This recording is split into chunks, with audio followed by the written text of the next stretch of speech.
মাঝে মাঝে যে কোনো জিনিসের মাঝে ছোট ছোট পরিবর্তন দরকার, সেটা নিজের বেলায় যেমন তেমনি ঘরের যে কোনো জিনিস পরিবর্তন করার ক্ষেত্রে। আজ আমি আপনাদের সাথে আমার ঘর সংসারের কাজকর্ম নিয়ে হাজির হয়েছি। আজকের ব্লগে আপনারা দেখতে পারবেন আমার রান্নাঘরটাকে নতুন করে নিউ ডেকোরেশন, আর সেই সাথে আমার ঘর সংসারের অনেকগুলো কাজ। আর অন্যদিকে আমি আজ অনেক দিন পরে একটা জায়গায় বেড়াতে গিয়েছি, তো সেটা নিয়ে আমার এই ব্লগটা সাজিয়েছি। আসসালামু আলাইকুম ভিউয়ার্স, কেমন আছেন সবাই? আই হোপ যে যেখান থেকে আজকের আমার এই ব্লগটি দেখছেন সবাই ভালো আছেন, সুস্থ আছেন এবং নিরাপদে আছেন। অনেক দিন পরে, প্রায় এক সপ্তাহ পর আপনাদের সাথে হাজির হয়েছি। আমি চেষ্টা করি প্রতি সপ্তাহে দুটো ব্লগ শেয়ার করার জন্য, যেহেতু গত সপ্তাহে একটু বেড়াতে গিয়েছিলাম, যার কারণে এই ব্লগটা একটু আপলোড করতে লেট হয়ে গিয়েছিল। তো যাই হোক, আমাকে তো কেউ ভুলে যাননি, তাই না? যদি মনে রেখে থাকেন তাহলে অবশ্যই আমার এই ভিডিওতে শুরুতে লাইক প্রেস করে সম্পূর্ণ ভিডিওটি দেখে যাবেন। আর আশা রাখছি সম্পূর্ণ ব্লগ দেখার পর আপনাদের অনেক ভালো লাগবে। আজ ঘুম থেকে উঠে সবার আগে আমার কিচেনটাকে একটু সুন্দর করে পরিপাটি করে গুছিয়ে নিয়েছি। গতকাল অনেকটা অলসতা অবহেলা করে রান্নাঘরটাকে অপরিষ্কারভাবে রেখে শুয়ে গিয়েছিলাম, কিন্তু ঘুম থেকে ওঠার পর পুরো রান্নাঘর দেখার পর মাথা ঘোরাচ্ছিল। তো এক মুহূর্ত আর লেট করিনি, সবার আগে আমার কিচেনটাকে একটু সুন্দর করে অর্গানাইজ করে নিয়েছি। কিছুদিন আগে আমি যে কাঠের অর্গানাইজারটা দিয়ে আমার কফি কর্নারটা নতুন করে সাজিয়েছি, তো সেখান থেকেই সেই কাঠের অর্গানাইজারটা নিয়ে আবার আমার কিচেন কাউন্টারটপে রেখে সুন্দর করে আবার নতুন করে অর্গানাইজ করছি।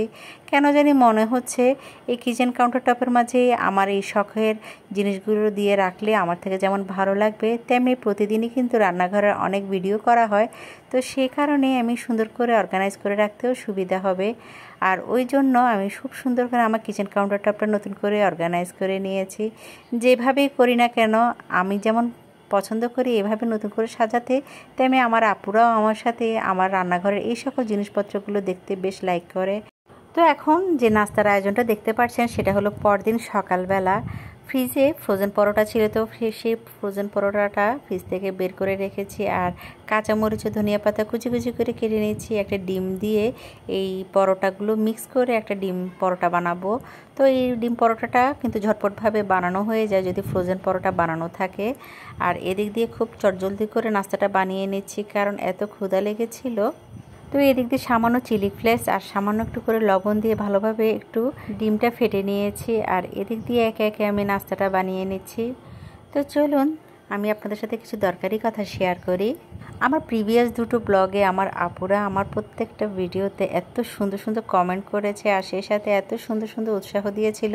আর আমার কিচেনের জন্য কেনা জিনিসগুলো আপুরা অনেক লাইক করেছে।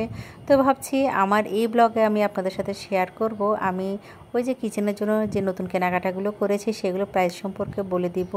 আসলে আমি সেই ব্লগেও বলতে চেয়েছিলাম, হয়তো ভুলবশত বলা হয়নি, তো যার কারণে আপুদের সাথে এই দরকারি জিনিসটা একটু শেয়ার করব। এদিক দিয়ে দেখতে পেয়েছেন কত ঝটপটভাবে এই ডিম পরোটাটা বানিয়ে নিচ্ছি। আর এদিক দিয়ে একটা ড্রাগন ফল ছিল, সেটা একটু ছোট করে কেটে নিলাম। ড্রাগন ফলটা সামান্য নরম হয়ে গিয়েছিল, তো তাড়াতাড়ি করে ছোট ছোট টুকরা করে রেখেছি। আর এদিক দিয়ে ওই যে প্রিভিয়াস ব্লগে দেখেছেন আমি কিচেনের জন্য যে জিনিসটা কিনেছি, এই জুস জারটার প্রাইস অনেকে জানতে চেয়েছিল। আমি খুবই কম প্রাইসে এটা পেয়েছি। এটা আমি অনলাইনে যখন প্রাইস জিজ্ঞেস করেছিলাম, তো তারা আমাকে 550 টাকা বলেছিল, কিন্তু আমি এটা মার্কেট থেকে কিনেছি শুধু 300 টাকা দিয়ে। তো জুস জারটা আজ প্যাকেট থেকে বের করে একটু ধুয়ে নিয়েছি। আর এখানে আমি ড্রাগন ফলের মিল্ক শেক বানিয়েছি। এখানে একটু সামান্য তরল দুধ ও অল্প পরিমাণে চিনি দিয়ে ব্লেন্ডারে ব্লেন্ড করে এই জুস জারে নিয়েছি, আর সেই সাথে একটু আইস দিয়েছি। এই প্রথম এভাবে খাচ্ছি, আর শখের জিনিস আর পছন্দের জিনিসের মাঝে নতুন করে কিছু খেলে এত ভালো লাগে। তো মাশাআল্লাহ, আমার সেই পছন্দের জিনিসের মধ্যে সকালের নাস্তার আয়োজনটা করেছি। আর এভাবেই আমার সকালের আয়োজনটা দিয়ে আমি সকালবেলা আমার বারান্দায় গিয়ে নাস্তাটা খেয়েছি। আজ বাহিরে তেমন রোদ ছিল না, আর মৃদু অল্প পরিমাণে বাতাস ছিল, যার কারণে বেশ ভালো লেগেছে সেই মুহূর্তটা।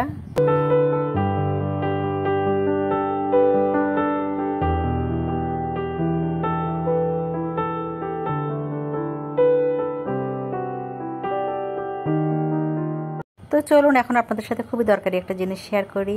প্রিভিয়াস ব্লগে আমি এই ডাস্টারটা কিনেছি। এই মাইক্রোফাইবার ডাস্টারটা দিয়ে তো অনেকেই অনেক আপুরা তো অলরেডি ইউজ করে ফেলেছেন, আমি অনেক লেট করেই কিনেছি। আর এটা কিন্তু অনেক লং হয়, তো আমি অল্প পরিমাণেই লম্বা করেছি যতটুকু আমার প্রয়োজন ছিল। আর এটা দিয়ে আমি আজ আমার দেয়ালের উপরে যে একটু ঝুল ছিল সেই ঝুলগুলো একটু ক্লিন করে নিচ্ছি। মাঝে মাঝে দেখা যায় ফ্যানের উপরেও অনেক ময়লা থাকে, তো প্রতিদিনই তো আর এটা ক্লিন করা সম্ভব হয় না। তো এই জন্য এই জিনিসটা কিনেছি, সাথে সাথে এই জিনিসটা দিয়ে আমি ফ্যানটাও ক্লিন করে নিতে পারবো। আমি গত সপ্তাহে ফ্যানটা ক্লিন করেছি, তো যার কারণে তেমন একটা ময়লা ছিল না।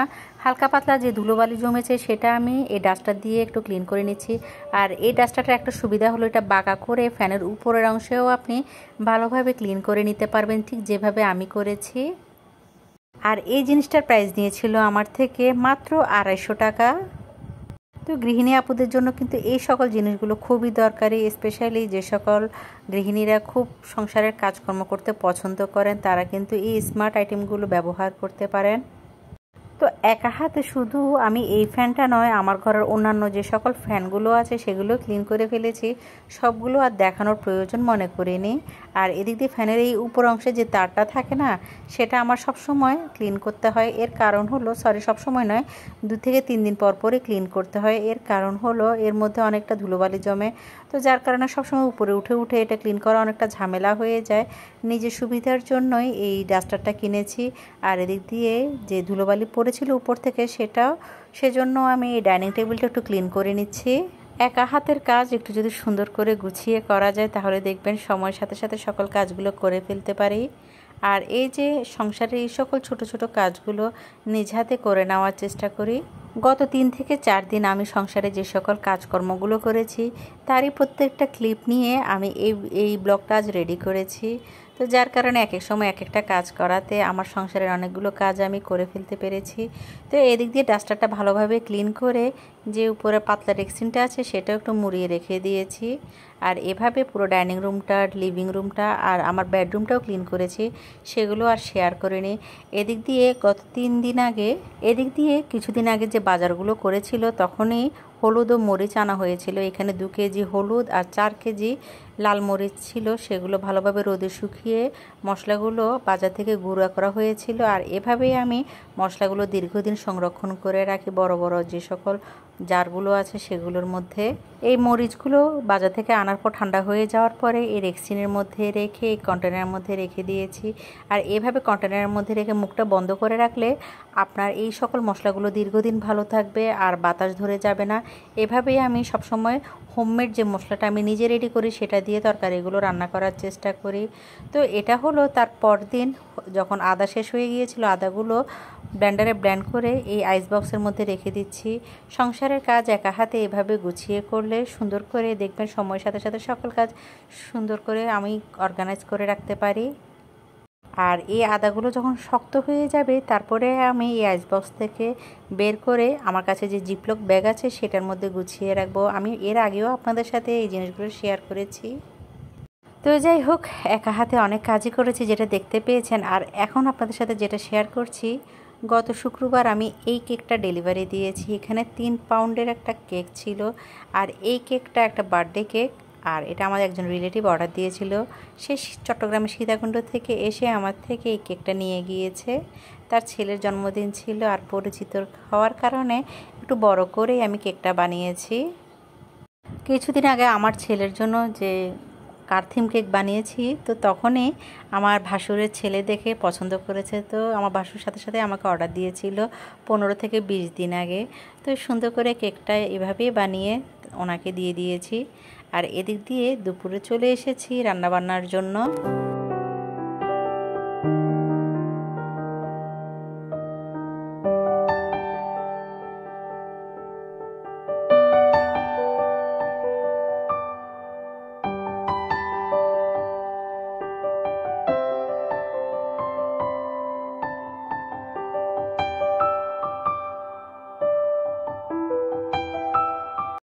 এখন আপনারা যে রান্নাটা দেখতে পাচ্ছেন সেটা হলো রবিবার দুপুরবেলা রান্না, যেহেতু সোমবার আমি বেড়াতে যাব আমার নানুর বাড়িতে, এই বন্ধে যখন ছুটি পেয়েছি আশেপাশে কোথাও থাকার মতো বা বেড়াতে যাওয়ার মতো আমার অবস্থা নেই।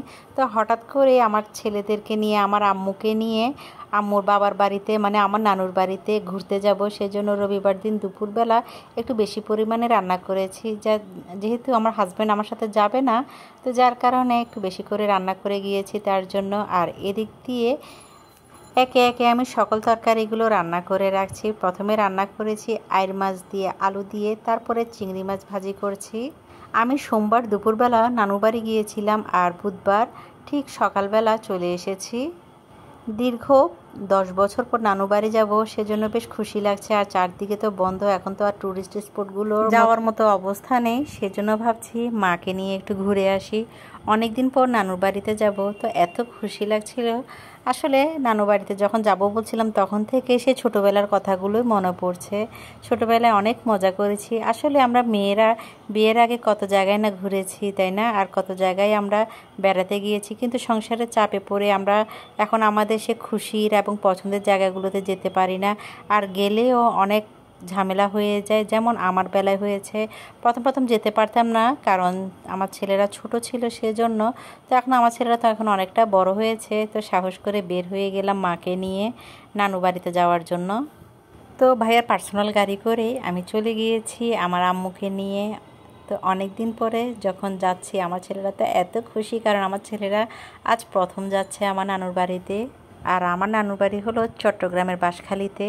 তো যারা যারা বাঁশখালী চিনেন এবং আশপাশে থাকেন তারা কিন্তু আমার এই ভিডিও দেখলে অবশ্যই কমেন্ট করতে ভুলবেন না। তো চলে গিয়েছি আমাদের সে পছন্দের জায়গায়।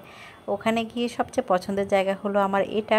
ছোটোবেলায় আসলে নানু বাড়িতে পুকুর থেকে এক মুহূর্তের জন্য সরতাম না, আর এখন আমার ছেলেরা তো সেখানে গিয়ে এত খুশি হয়েছিল।